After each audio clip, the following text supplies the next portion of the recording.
Hello and we welcome you to this special interview with Ravinder Singh Negi, popularly known as Rali Negi.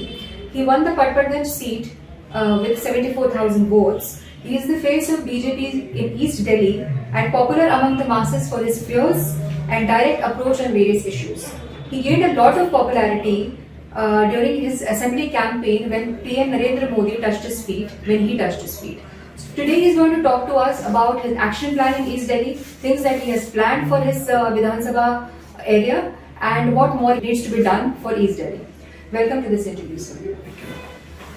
Sir हम शुरू करते हैं आपसे ये पूछते हुए कि पटपड़गंज आपका जो सीट है ईस्ट दिल्ली जो है जिसको आप रिप्रेजेंट कर रहे हैं इसका आपने दौरा भी किया और आपका क्या एक्शन प्लान है इसके इम्प्रूवमेंट के लिए? बिल्कुल, इसमें मैं पहले 8 तारीख को जीता, 9 से ही मैंने इसका प्लानिंग कर दी किस तरह से काम होगा। सबसे पहले सीवर और पानी जो मेन समस्या थी, जो सीवरेज की समस्या थी, उसमें हम काम कर रहे हैं। मैंने जल बोर्ड के सारे अधिकारियों से मीटिंग करी और प्रॉपर सीवर कैसे ठीक हो, पानी साफ कैसे आए, इनमें हम बात कर रहे हैं, काम कर रहे हैं।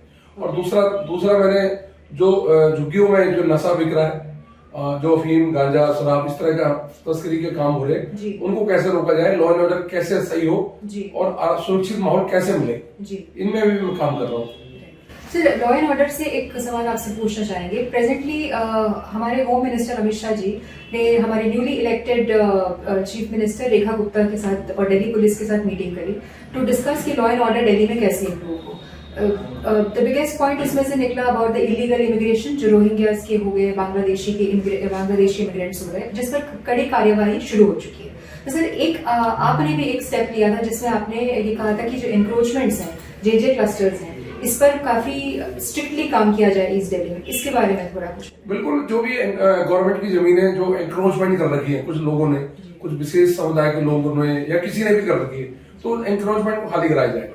पब्लिक के लिए वो जगह है, पब्लिक के पार्कों के लिए जगह है, पब्लिक के कम्युनिटी सेंटर के लिए जगह है, पर कुछ लोगों ने उसमें अपना कब्जा कर रखा कई वर्षों से बैठे, और कानून के तहत उस पर काम करेंगे और उसे खाली कराएंगे, इस पर काम चल रहा है। अच्छा, और सर ये इंफ्रास्ट्रक्चर के मुद्दे पे आपसे एक पॉइंट पूछना चाहते हैं कि जो ईस्ट दिल्ली का एरिया है उसमें काफी पॉपुलर रेजिडेंशियल एरियाज भी हैं, काफी मिक्स्ड कमर्शियल रेजिडेंशियल एरियाज भी हैं और काफी ऐसे एरियाज हैं जिसमें बहुत डेवलपमेंट की जरूरत है। आज भी कुछ डेवलप्ड एरियाज में जैसे खुली नालियां हैं, रोड्स या सीवर का जो इशू आपने बताया, तो बहुत सी जगह पे जिस तरह का ड्रेनेज सिस्टम होना चाहिए वो आज तक इस दिल्ली में कभी डेवलप नहीं हुआ, तो इस पर क्या आपका?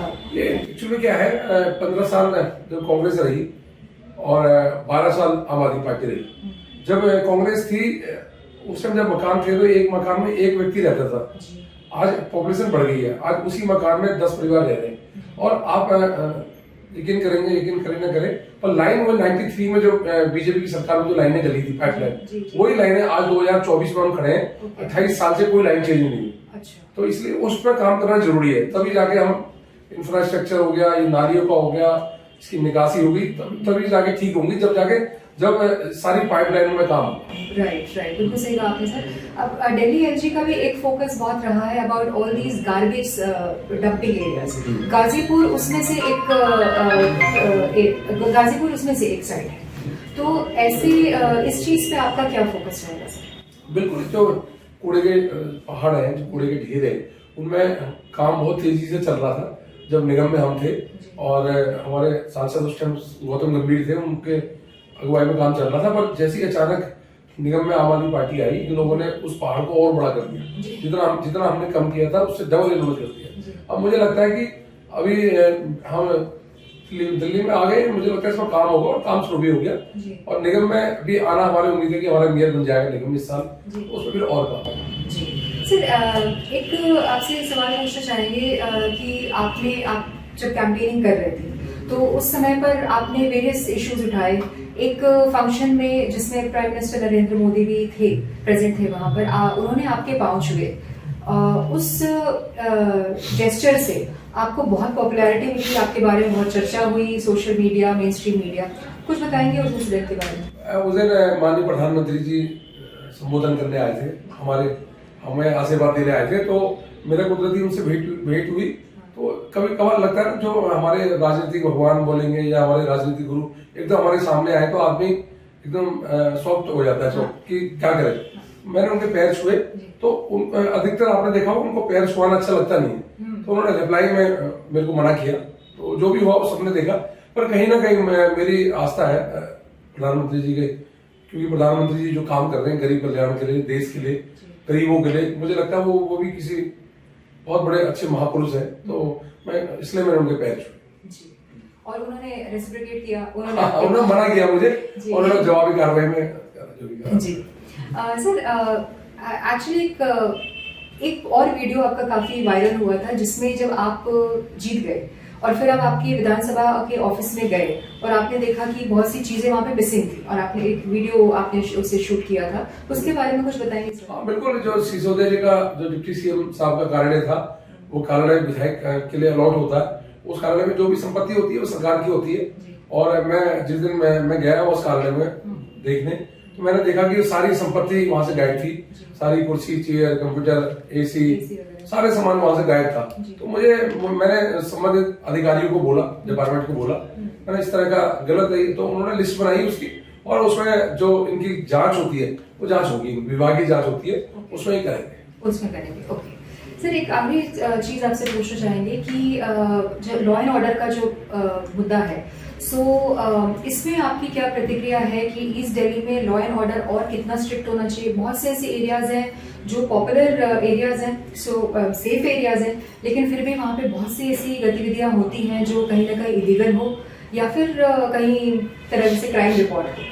तो जैसे नशा के बारे में आपने बताया, बहुत से ऐसे जे क्लस्टर्स हैं जहाँ पे नशा और ये सब का काम हो रहा है, तो आपकी क्या प्रतिक्रिया है? मुझे लगता है कि जितने भी जे क्लस्टर है पूरी ईस्ट दिल्ली में, जैसे क्लस्टर में नशा बिकता है, इनमें कड़ी कार्रवाई होनी चाहिए। और जो रोहिंग्या और जो बांग्लादेशी मुस्लिम यहाँ रह रहे हैं, ये लोग अवैध कारोबार करते हैं ज्यादातर, और कबाड़ का काम भी करते हैं। कबाड़ के काम से भी ये लोग अवैध काम करते हैं, नाम कबाड़ का होता है, उसके अलावा ये बहुत काम करते हैं। तो मुझे लग रहा है इनमें सख्त कानून के तहत इन पर कार्रवाई होनी चाहिए, और खासकर बांग्लादेशी, और इनको तो चिन्हित करके इनको तो वापस करना चाहिए, जो भी गवर्नमेंट करे वो करना चाहिए, इन पर कार्रवाई होनी चाहिए। क्योंकि हर जे क्लस्टर में बहुत सारे बांग्लादेशी और अवैध रूप से रह रहे, इनको जरूर यहाँ से हटाना चाहिए, और नशा जो बिक रहा है उसके लिए सख्त कार्रवाई होनी चाहिए, और मैं कर भी रहा हूँ।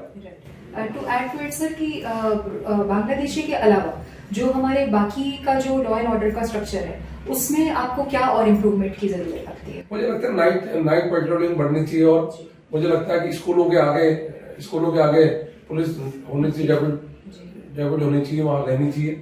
और मुझे लगता है कि जो पार्कें हैं, पार्कों में आसपास पुलिस रहनी चाहिए। तो ऐसा ही जहाँ पब्लिक पहले होता है, जहाँ पब्लिक जाती है वहाँ पुलिस की मौजूदगी रहनी चाहिए। राइट, बिल्कुल सही कहा सर आपने। और इसके साथ हम we would like to end this interview on a note that he shared his thoughts with us on what more needs to be done for East Delhi. Thank you so much for talking. Thank you so much.